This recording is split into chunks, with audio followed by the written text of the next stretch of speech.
श्री अनंत कोटि ब्रह्मांड नायक राजाधिराज सच्चिदानंद सद्गुरुनाथ श्री ब्रह्म चैतन्य महाराज की जय।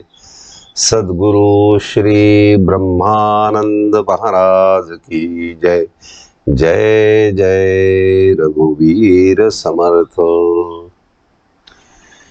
श्रीराम 8 मार्च श्रीराम। महाराज आपल्याला काय सांगतायत? या 365 दिवसांच्या 365 प्रवचनांची रचना संपादन ज्यांनी केलं त्यांच्या दूरदृष्टीचं, त्यांच्या जनमानसाच्या बद्दल असलेल्या तळमळीचं किती कौतुक करावं। इतकी सुंदर रचना, इतक्या सुंदर कल्पकतेने आणि विषयवार हळूहळू प्रवेशापासून परमार्थामध्ये, अध्यात्मामध्ये तर अंतिम सत्य उलगडण्यापर्यंत हा प्रवास, आणि असं अलौकिक अद्भुत पुस्तक की जे परमार्थ क्षेत्रामध्ये, अध्यात्माच्या अभ्यासामध्ये नुकताच प्रवेश करणाऱ्यापासून ते त्याच्यामध्ये अंतिम गती, ज्ञानाची स्थिती, परमज्ञानाची स्थिती, परमार्थाची प्रत्यक्ष अनुभूती प्राप्त करीपर्यंत एकच पुस्तक। तेच तेच तेच तेच निरंतर वाचत राहिलं की आपल्या अंतःकरणामध्ये परमात्मा खोल खोल खोल खोल बसत जातो। केवढं अपूर्व काम आहे ते। त्यातलं 8 मार्च म्हणजे रोज महाराज आपल्याला हाताशी धरून परमार्थ मार्गावर चालवतायत। चल, आज तुला दुसरी गोष्ट सांगतो, वेगळ्या तऱ्हेने समजावून सांगतो।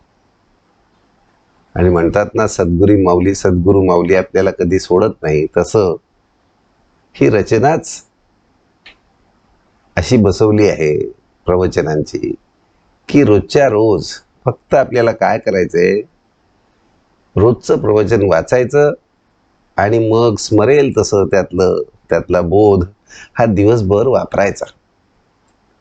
आणि त्यापूर्वी वाचलेल्यातलंही जे काही आठवत असेल त्याचाही प्रसंगाला वापर करून आपली मनस्थिती अस्वस्थ होणार नाही, समाधानापासून ढळणार नाही, समाधानापासून खूप लांब जाणार नाही,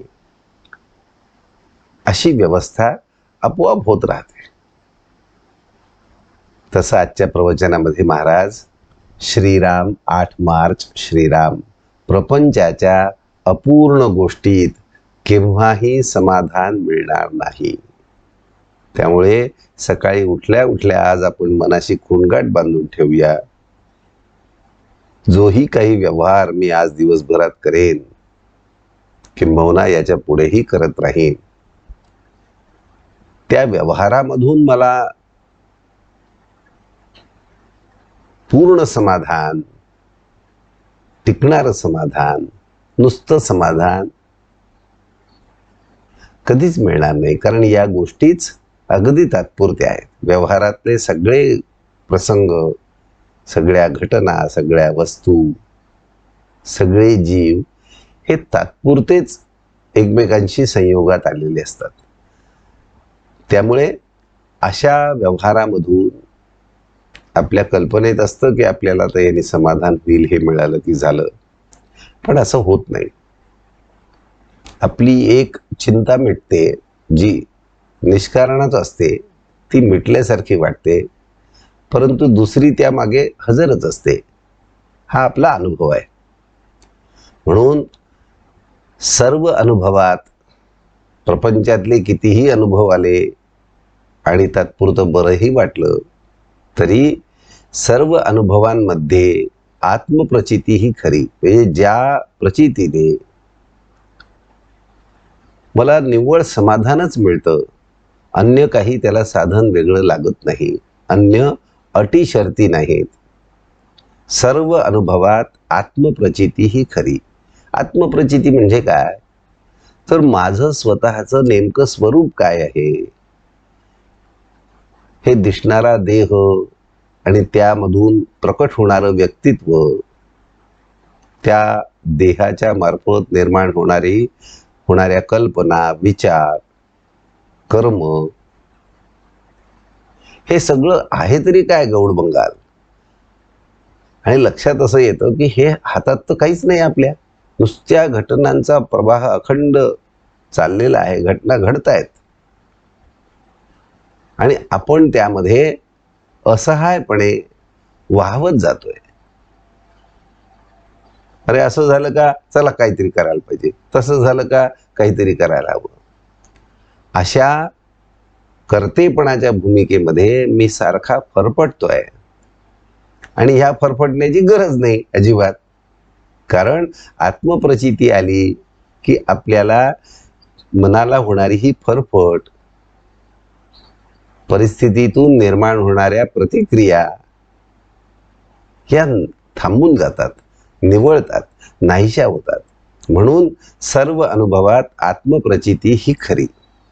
दुसऱ्यांनी पुष्कळ अनुभव सांगितले, परंतु स्वतःला येईल तो अनुभव हाच खरा महत्वाचा.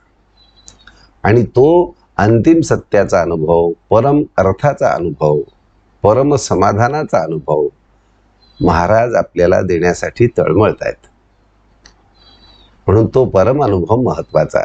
त्यासाठीच खरं जगणं आहे आपलं.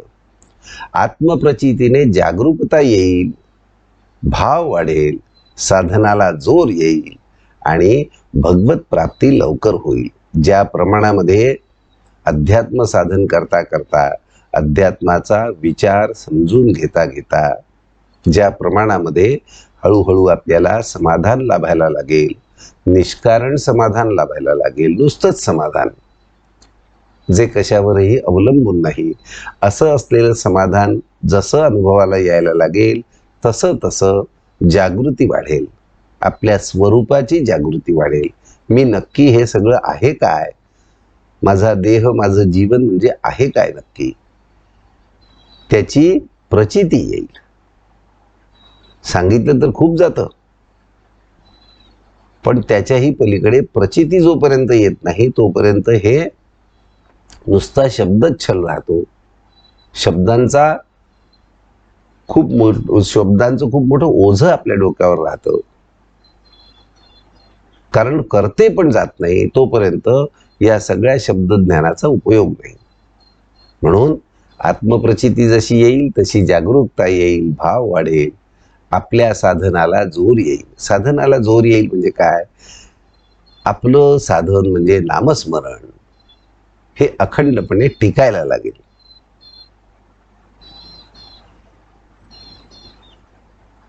आणि मग भगवंताची प्राप्ती म्हणजेच आत्मप्रचिती परिपूर्णपणे प्राप्त होईल.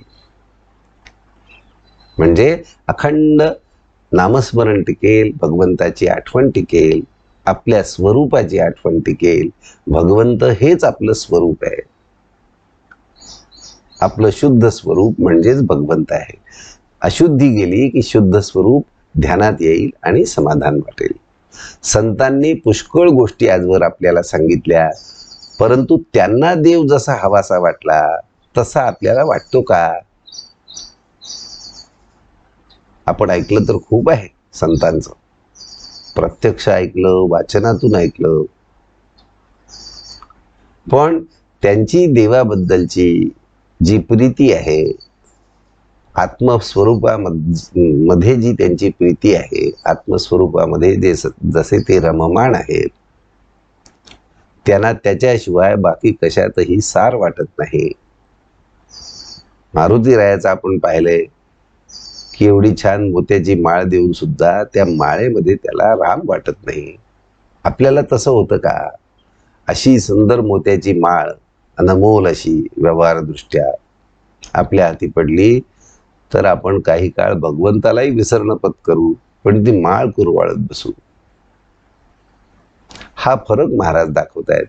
म्हणजे आपल्याला भगवंताची ती किंमत कळली आहे का? भगवंताची म्हणजे सत्याची, आपल्या जीवनाच्या परमसत्याची, एकमेव सत्याची किंमत आपल्याला कळत नाही ना, तोपर्यंत आपल्याला बाकीच्या गोष्टींची किंमत वाटत राहते. प्रपंच करीत असताना भगवंताची आपल्याला आवश्यकता वाटते का? आपला आपण विचार करावा. प्रपंच करीत असताना भगवंताची आपल्याला आवश्यकता वाटते का, असा आपण विचार करावा. आपण लहानाचे मोठे झालो, विद्या आली, नोकरी मिळाली, लग्न झाले, बायका मुले झाली, घरदार केले, परंतु आपल्याला अजून काहीतरी हवेसेच वाटते आहे, वाटतच आहे. हे आपले हवे पण केव्हा संपणार? हे नाही मरेपर्यंत संपू शकत. जर ज्ञान झालं नाही, स्वरूप ज्ञान झालं नाही, हे नक्की काय चाललंय कळलं नाही, तोपर्यंत हवे पण संपत नाही. हवे पण आहे तिथे तृप्ती कशी असणार?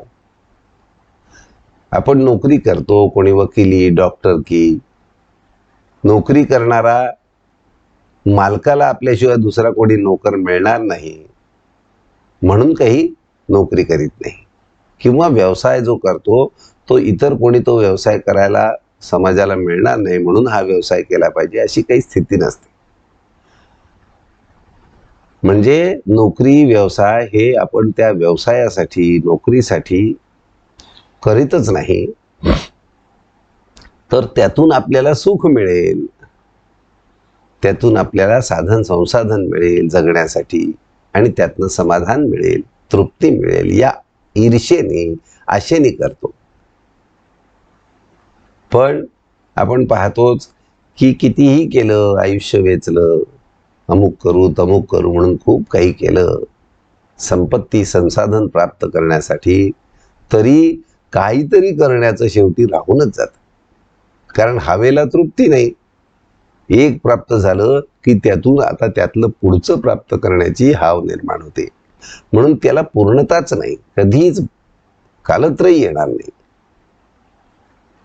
एखादी गोष्ट आपल्याला मिळाली की आता ह्या पुढे काही करायचे उरले नाही, असे कधी वाटते का?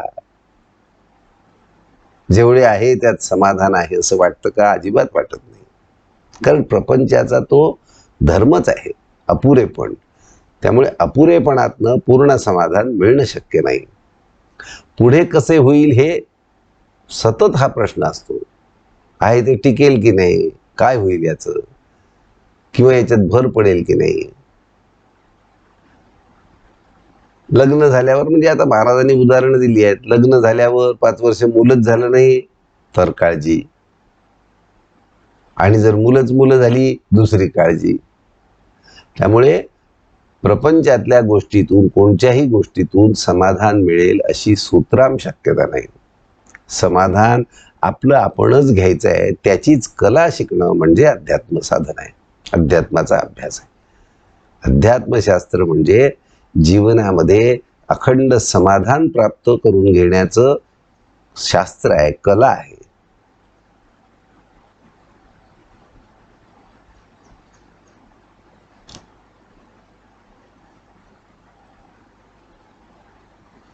प्रपंचातल्या गोष्टी मिळण्यामध्ये दुसऱ्या गोष्टींची आशा, अपेक्षा, इच्छा निर्माण होण्याचं निश्चित आहे.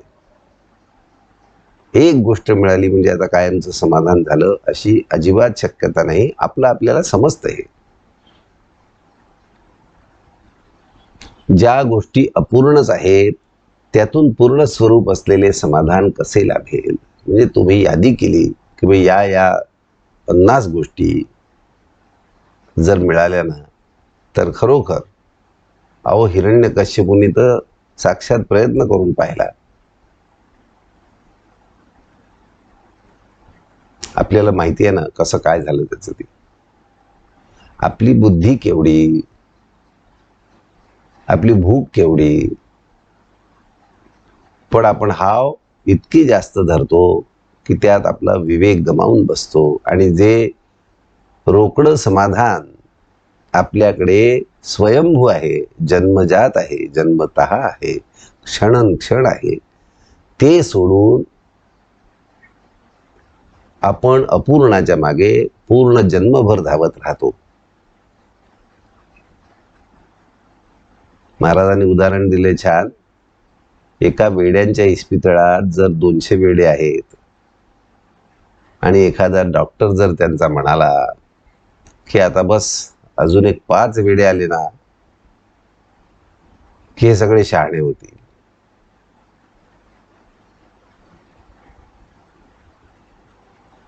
तर असं शक्य आहे का? किंवा अजून एक 5-10 वाढले तर त्यातून एक शहाणा निर्माण होईल. वेड्यांचा जितका मोठा बाजार भरवाल तेवढे ते एकमेकाला आणखीन जास्त वेड करतील, हे आपल्याला उघड दिसते. तसंच प्रपंचातल्या अपूर्ण गोष्टींमधून कितीही एकत्र केल्या, कितीही ऐशारामात राहिलो, खूप साधन संपत्ती एकत्र केली, समाधान मात्र तुम्हाला प्राप्त त्यातून होणार नाही. समाधान हे तसंच घ्यायचंय. समाधानी वस्तू मुफ्त आहे, पूर्णपणे मोफत आहे. म्हणून प्रपंचाच्या अपूर्ण गोष्टीमध्ये कधीही समाधान मिळणार नाही. आजचं बोधवचन आहे महाराजांचं, मनुष्याला किती असले म्हणजे पुरे होईल हे ठरलेले नाही. आहे त्या परिस्थितीमध्ये आपण समाधान मानले की जे आहे ते पुरेल. बस हीच कला हो, हीच कला आपल्याला शिकायची आहे. दुसरा भाग जो आहे या बोधवचनाचा, आहे त्या परिस्थितीमध्ये आपण समाधान मानले की जे आहे ते पुरेल. ते कसं मानायचं हे शिकवणारं शास्त्र आहे अध्यात्म. आणि शास्त्र म्हणजे काय? आपण शास्त्रांच्या ज्या व्याख्या चित्तामध्ये आपल्या असतात, शास्त्र म्हणजे सायन्स वगैरे, आणि मग त्याच्यातली सगळी ती क्लिष्ट प्रमेय, क्लिष्ट समीकरण, क्लिष्ट सिद्धांत, आणि त्यामुळे आपल्याला शास्त्र म्हटलं की थोडंसं बुजल्यासारखं होतं, जमेल की नाही असं वाटतं. परमार्थ किंवा अध्यात्म हे शास्त्र अत्यंत सामान्यातल्या सामान्य बुद्धीच्या मनुष्यासाठी अत्यंत उपयुक्त आणि त्याच्या पूर्ण अखत्यारीत आहे. एकच ज्ञान होणं गरजेचं आहे की हे सगळं फक्त परमेश्वराचं, एका परमेश्वराचं रूप आहे. याच्यामध्ये परमात्म्याशिवाय जे जे भिन्न भिन्नतेने दिसतं ते सगळं परमात्म रूप आहे. मी नावाचं काहीही वेगळं स्वतंत्र अस्तित्वात नाही. मी नावाच्या कुणाकडेही काहीही कर्तृत्व नाही, करते पण नाही. याचं पुरेपूर मनामध्ये सत्य ठसलं, पक्क झालं की समाधान आहे त्या परिस्थितीमध्ये टिकतं. त्याचाच अभ्यास म्हणजे परमार्थ आहे, परमार्थाचा अभ्यास आहे. म्हणून महाराजांच्या या शिकवणुकीकडे अत्यंत सोपेपणाने आपण सोपं होऊन पाहूया. त्यात क्लिष्ट करण्याचं काही कारण नाही. क्लिष्ट सिद्धांत लक्षात ठेवण्याची गरज नाही. साधा सिद्धांत आहे, मी नाहीच, तूच फक्त सगळीकडे आहे. सर्व रूपांमध्ये, सर्व घटनांमध्ये, सर्व कल्पनांमध्ये, सर्व दृश्यामध्ये फक्त तू आहेस. हे एक प्रमेय ध्यानात ठेवलं की प्रत्येक कर्माआधी, प्रत्येक कर्मानंतर, प्रत्येक कर्म चालू असताना हे प्रमेय जर आपण लक्षात राहिलं आपल्या, तर आपल्याला समाधान कधीच सोडून जाणार नाही. कृष्णा कृष्णा कृष्णा. श्रीराम.